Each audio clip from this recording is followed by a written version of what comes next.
Hey everyone, today's video I'm going to be installing some pot lights in my ceiling out here in my garage. Recently I installed this drop ceiling. Some of you that follow my channel may have seen the videos on this drop ceiling that was recently installed, and part of this new ceiling was changing the lighting. So I haven't done the main lighting yet because those lights haven't arrived yet, though I did receive my 6 4-inch pot lights, which are going to be going along this edge of the ceiling. I'm going to have 6 of them, 1 per 2-foot drop ceiling section. So we'll have 1 there, 1 there, 1 there, 1 there, 1, 1. So the pot lights of choice aren't really true pot lights. They're what I call puck lights, or flat pot lights, where they just snap in and they have the remote driver. Same thing as what I installed in this bathroom here. These guys are 6-inch versions. I have also installed them outside here with a black trim version of the light. And these have been up here for years, working great as outside lights. But these ones are going to be inside, and we're going to have them switched separately from the main lights, and they're going to be dimmable. So I'll show you how we're going to do that. 3 light switches right here. This one has a cover on it. It does the outside lights. This switch here does the front portion of the garage. This switch here, this one, does the back section of the garage. We're not going to be doing anything to do with this because I want to keep these as is, where one does the front, one does the back, and I want our new pot lights to be switched completely separately and therefore dimmed completely separately too, because these lights are also going to be all dimmable and color adjustable, so they're going to get their own special type of switch here. That will be a whole different video, nothing to do with this project, don't worry about this, and this one will stay the same.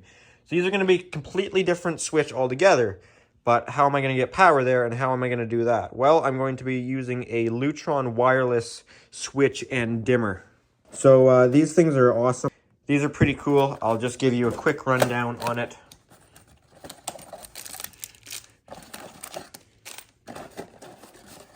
Here is your wired switch. And here is your wireless remote, which will snap into that plastic thing, and you can mount it on the wall just as a normal switch, and they don't require batteries to ever change. They're pretty awesome. So this is what's going to go on the wall and be my light switch. This can be used as a light switch to turn it off, on, dimming, up and down. However, I'm going to shove it in the ceiling because I have a spot right here where I have constant power at that receptacle, so I'm going to turn that into this switch. So sure, I could pop a tile and turn my lights on and off from here, though I'm never going to actually be doing that. I'm going to be using this remote on the wall. So anyways, that's just explaining how I'm going to do that. Let's get started with our pot lights. So if we open them up here, there we can see our 6 pot lights and our driver. So I'll take these all, get these all open, get all of our drivers out. These lights that I went with here are 750 lumens per fixture, which is pretty decent for a 4-inch can. It might be a little harsh being I'm going to have 6 of them in pretty close proximity to each other. However, like I said, they will be dimmable. So if that is a problem, they can just be simply dimmed down, and they are color selectable. You can pick 3K, 4K, or 5K. Probably going to go with 4 or 5K. Haven't quite decided yet. 3K is a little too yellow for my liking, but that's up to the individual. You can see your color options, so you can buy them in 3K, buy them in 4K or 5K, or, which I bought them, where you get to select that yourself. It's not fixed. These are 9 watts current draw, which is equivalent to an 80-watt bulb. May sound excessive, but the reason I'm putting them on this edge here is we're going to have flat panel LEDs all in that drop ceiling, and there used to be these fixtures that are kind of just temporarily hung around, used to be hanging on that big beam there, which was the closest thing over to this side, and then there wasn't a light until all the way behind us over here. So this whole tall 12-foot tall ceiling section here didn't have any lights on it. So there's not much to illuminate this floor area in here. So it'll be nice to have these separate. And if I just want a little bit of light in here, say I'm watching a show or something on the projector and I want a little bit of light, I can just have these on really dim. We're going to begin by taking down each tile that's going to have a light in it, not only to give us more space to work in there to run our wire and install our LED drivers, but we're going to have to make a hole in each of those tiles for the lights to sit in.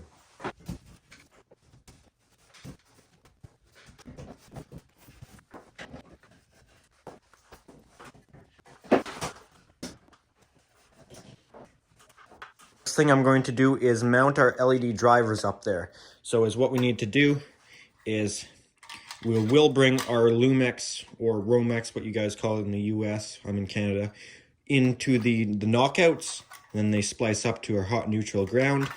But I like to mount these up here where they're visible. If they're just getting cut in at like a retrofit where there's already a ceiling, or if it's not near the edge, they can just sit up there. But for this, you can see that the ceiling is open on the edge. I wasn't sure if, even when I was doing the ceiling, if I'd leave it like that, but that seems to be the new style. I see that in new architecture all the time with just ceilings that end like that. So it's less work, and I figured for now it's fine. So these are going to stay visible.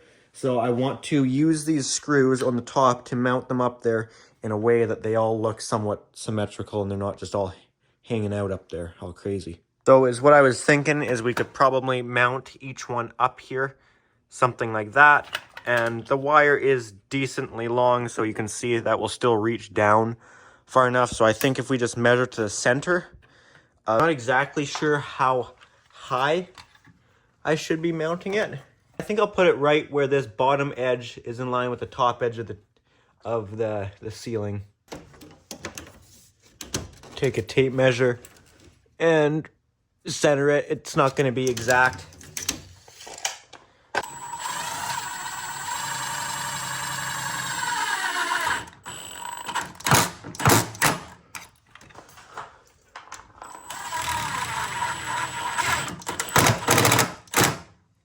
I think this style of mounting should work okay. Gives us enough length to still reach. We can run our power in the side. It's not the most stable of things as they're pretty flexible, but I think that's as good as we're going to get for this installation, and I'm all right with that. 5 more to go.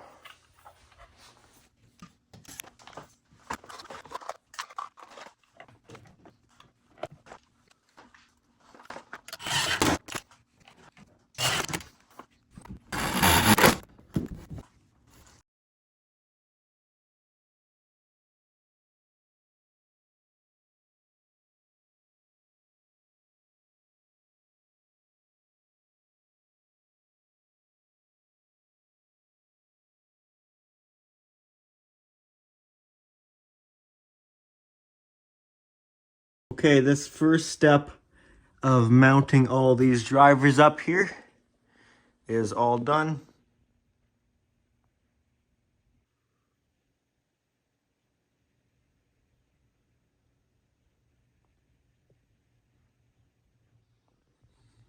We're now going to run our 14-2 Lumex wire to all of these. So this one will only have one wire coming into it, but every other one will have 2, one going out one side. You can see it do have knockouts on either side, 1 on each side, 2 at the bottom. I don't intend on using the bottom ones. I think I'll just use the side ones. So we'll come out of that one, into one side of that one, out the other side, into that one, out the other side. You get the idea. Keep going down. One of these ones in the middle that are close to that receptacle, because that's the receptacle I'm going to put my switch in. That one may have 2 going in one side of it. Hopefully we can fit that many conductors in there. They give you enough room on the push-in connectors. They give you 3 wires, so I'd assume box fill is okay. If it was 12 gauge, I definitely wouldn't, but I think 14 gauge should be okay in there. I think I've done it before. Yeah, I've definitely had put 3 in there before. No problem. I've seen it done all the time. Okay, so what we want to do is take our Lumex, push it through a Lumex connector. You probably want about 6 inches in that box, I would say. You don't want too much because it's not a lot of space in those boxes to make your splices. Then we can cut our Lumex open.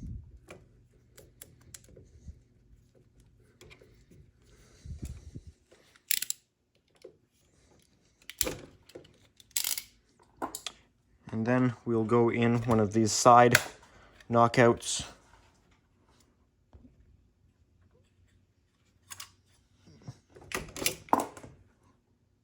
And then we can push our wire into the box, snap our connector in.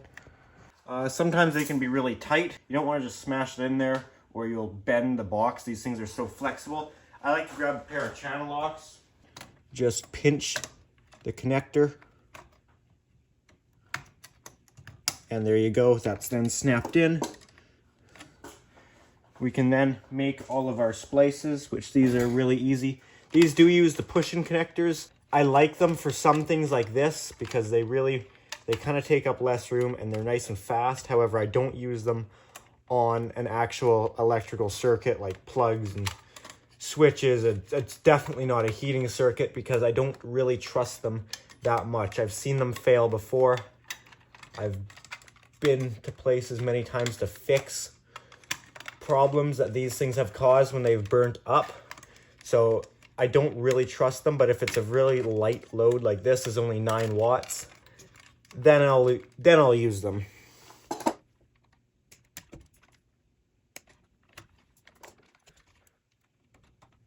You can see how easy those push in. They don't just pull back out if you twist them though. If you start turning them like that, then they pull back out. So that's just how you get them off. You just got to twist them.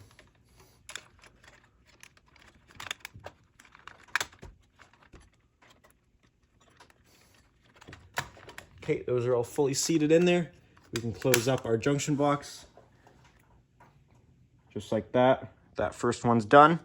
Now we can move on over to this one.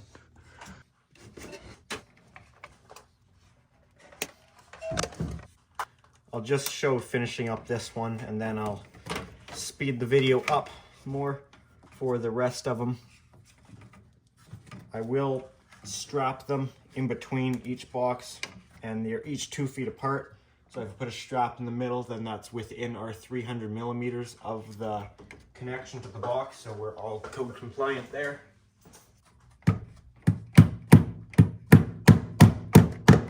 This is going into a parallam beam. These things are tough. This engineered lumber is not easy to staple into.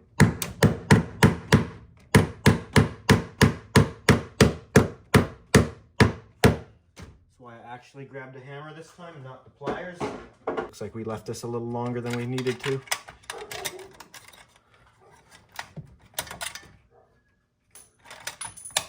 So this one, we're going to have our Lumex cable go into both sides of it.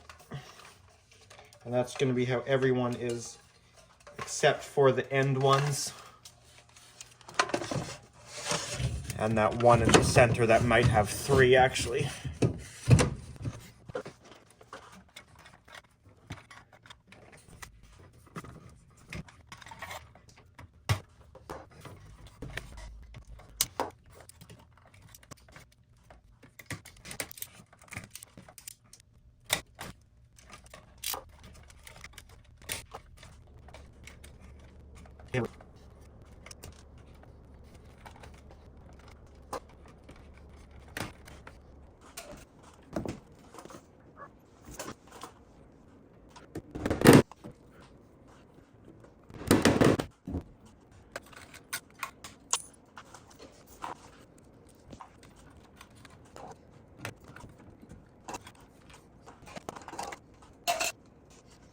Okay, something a little different with this side is this is the one that, just drop that, this is the one that we have to bring 3 Lumexes into, and that's because we have this side going out that way, one side going out that way, but another one's going to tie into this receptacle for power because that plug is going to get turned into a light switch.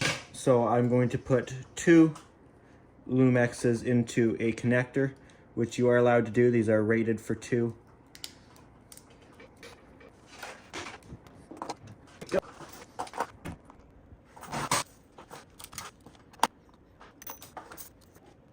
put a brand new blade on this knife, or I broke another section off, so this should start cutting a little bit better because that was pretty dull.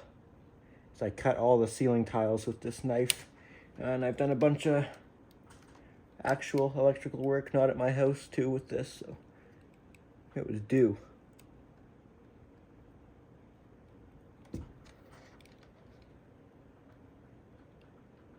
It's not safe once your knife starts getting real dull. It's much safer to have an actual sharp knife. Not to mention, if it does cut you, a sharp knife actually hurts way less. I know that one from experience. Sharp knife, sometimes you won't even feel it. You'll look down, you're bleeding all over the place, but it cuts so clean.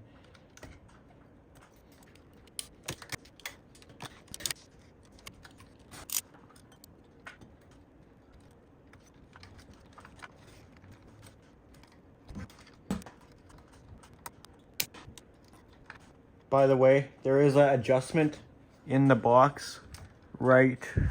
Don't know if you guys can see it. There's a little black square button in there that slides side to side. You can change it from 5K, 4K, 3K. I think I'm going to start on 5K. It'll be pretty white, but the rest of the lights in here are 4K, and my new LED flat panels are going to be color adjustable from the switch, actually. So the 5K will look nice over here, I think, natural white. If I don't like it, I can easily come back and change it.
Okay, that has all the drivers mounted up and wired up. So we should be all good there, other than this has to get tied into that receptacle there. That's the part we're going to do right now, is to install our Lutron wireless switch. Okay, circuit 8. You have a UPS up in the ceiling, uninterrupted power supply that powers security cameras and other essential things like Wi-Fi, so you'll hear that beeping, so just don't mind that. But this circuit is now off. This is in kind of a somewhat tricky spot because of the ceiling.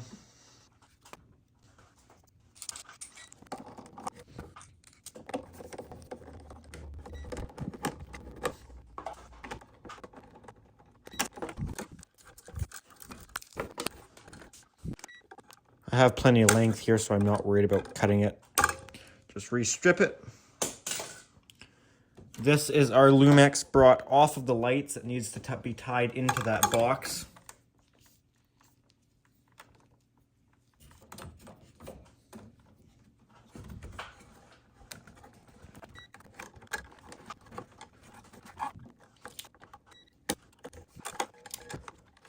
On our Lutron switch, we have two hot wires. One would be a line, one would be a load. It doesn't seem to label it, so I'm guessing it doesn't matter on this switch.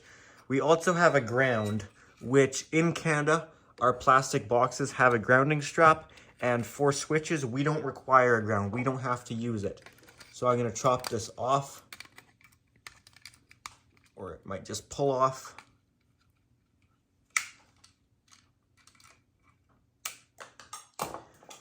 Because this is an electronic switch, I figure that's probably a cheater ground, that thing's actually in neutral, and they're picking off the ground to power the switch, which, I mean, very little load. It is what it is. Typically, it's not something you want to see.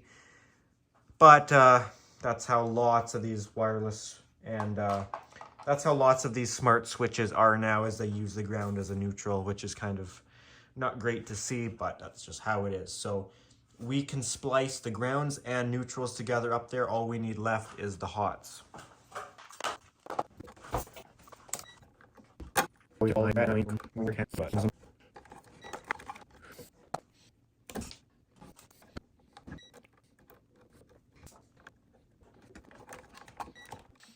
Okay, now all we have are two hots that can both get stripped and put onto the switch.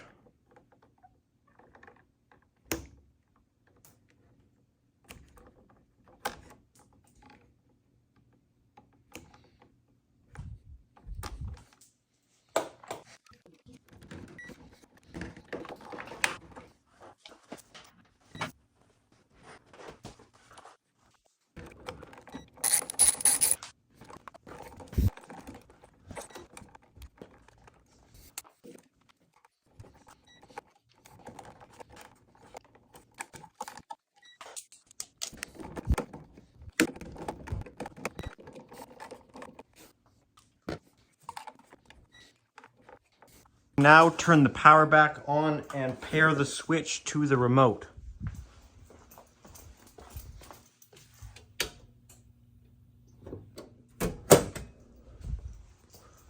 How you do that is you hold the off button on that for 6 seconds, and you hold the off button on this then for 6 seconds once the light is blinking on there, and then it will turn the lights on and off a couple times. However, we don't have any lights yet, so 6 seconds. 1, 2, 3, 4, 5, 6. There we go. Off button. 1, 2, 3, 4, 5, 6.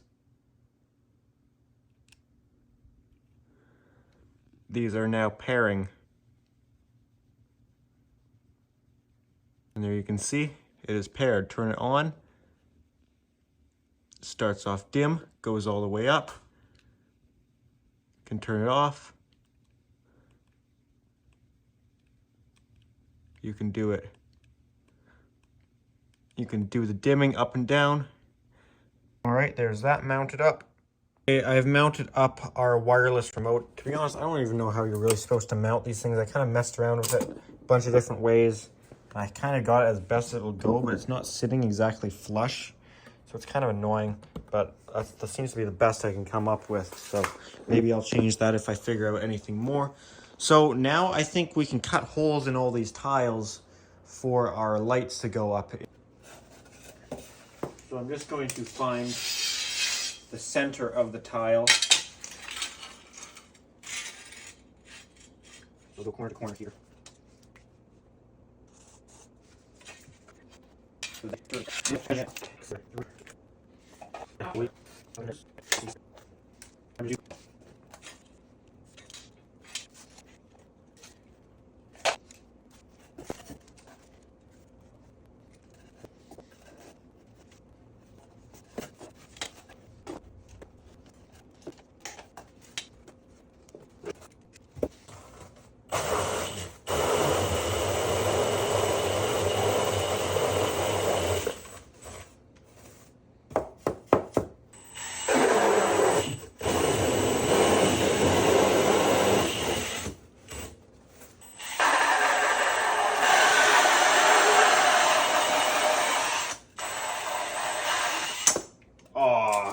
Damn it.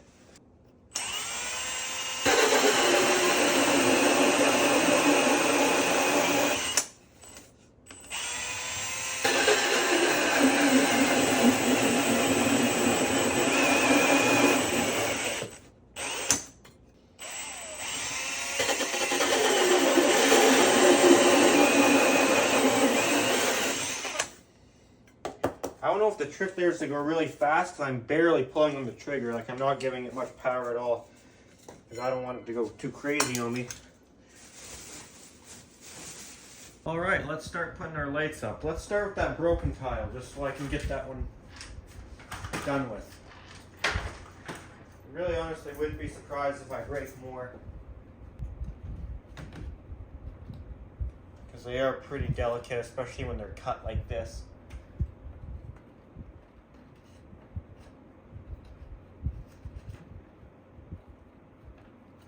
See, that doesn't even look that terrible. Okay, there's our connection.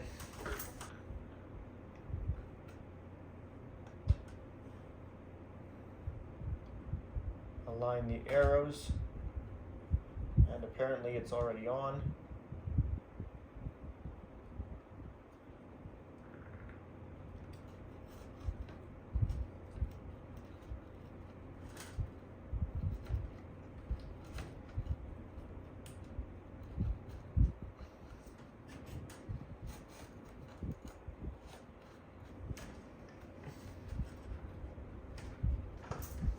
I'm going to dim those down a little because that's pretty harsh. So we can turn it all the way off.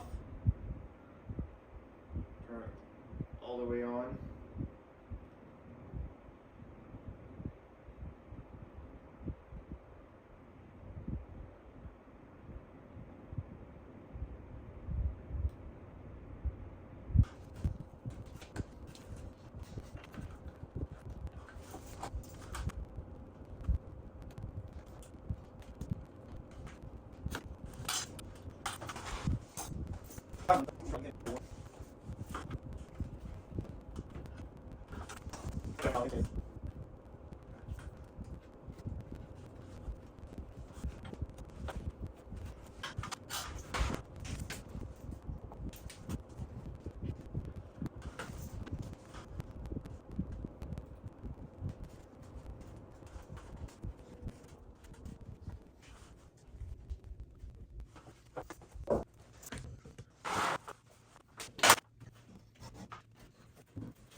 Take a look at these new lights just by themselves. So that is as dim as they go. Keep in mind it's still light outside, so there's still the skylights. I'm gonna put you guys on the tripod here.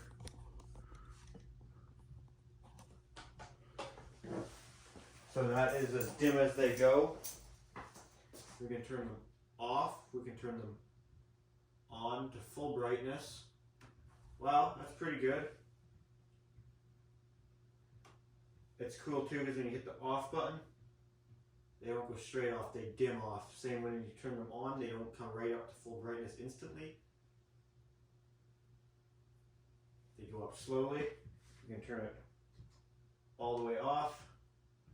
And if I just hit just the dimmer on, instead of hitting the on and off, if I just hit dimmer, one up, we can go through all the dimming. There's lowest dimming, one higher, one higher, one higher, one higher, one higher, one more, one more, one more, another one, another one, another one, another one, another one.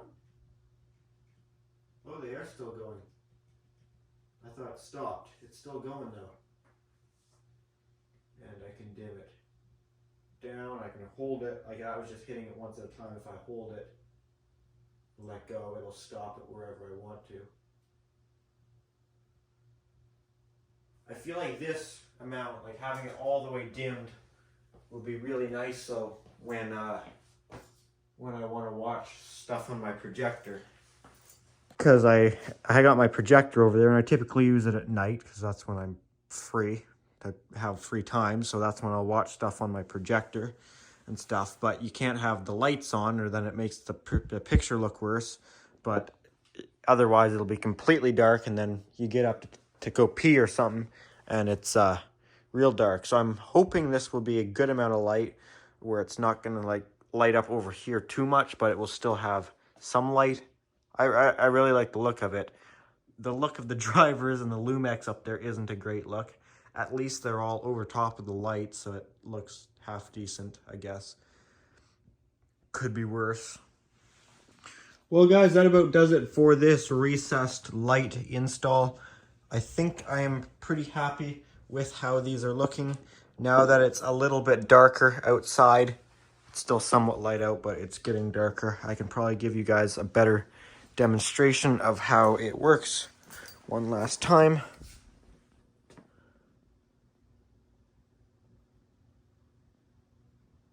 So yeah, that's nice, because if we dim them down all the way like that,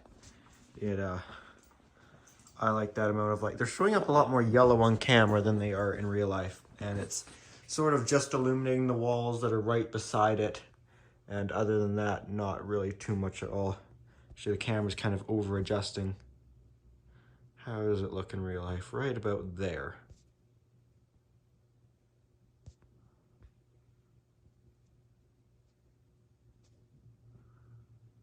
That's about real life how it looks.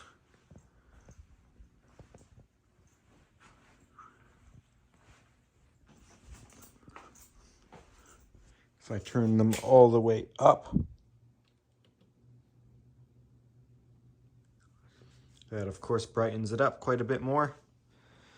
So guys, anyways, that's the install. If you guys enjoyed this video, found it useful or anything like that, make sure to give it a thumbs up. If you do have any comments or questions, feel free to put those down in the comment section down below the video or beside the video, wherever they're putting it now. And also, if you are interested, I have an Instagram account at Pickle700 where I post bonus stuff on there and stuff posted earlier than you'd see it on the YouTube channel, that sort of thing. So if you're interested, feel free to check that out. Thanks for watching.